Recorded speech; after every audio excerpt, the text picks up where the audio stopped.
President, I have spoken quite a bit about how the votes we cast as United States Senators for this funding have tremendous consequences. I've talked about whether or not we deliver this aid, especially to Ukraine, is a question of whether or not America will stand by the world and stand by its allies. How we all decide to vote on this bill could not be more important. It was just last night we heard the presumptive Republican nominee for president openly encourage Russia to attack our NATO allies. All of us in this chamber, all of us understand those words have consequences. Our friends and adversaries alike listen to what major political leaders here in America have to say about issues of global concern. But as my colleagues know, our votes matter tremendously as well. Action. Legislation that actually gets signed into law, $60 billion to support our Ukrainian allies. That sends a lot more than a message to Putin.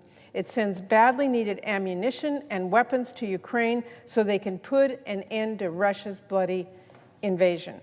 So I urge every one of my colleagues on both sides of the aisle to join me not only in sending a message to our friends that they can count on America to stand by its word, to our adversaries that they cannot invade sovereign democracies unchecked and unanswered, to civilians caught in conflict around the world, that America will help deliver food and medicine and more.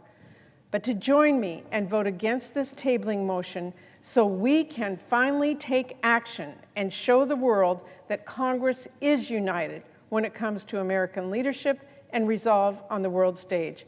We have been negotiating for months now, trying to get this funding over the finish line. Let's all recognize that each time we falter, our adversaries have not been subtle in making a show of it, claiming that America will not do anything to protect its friends and allies. This is the time to prove them wrong. I've said it before, I will say it again.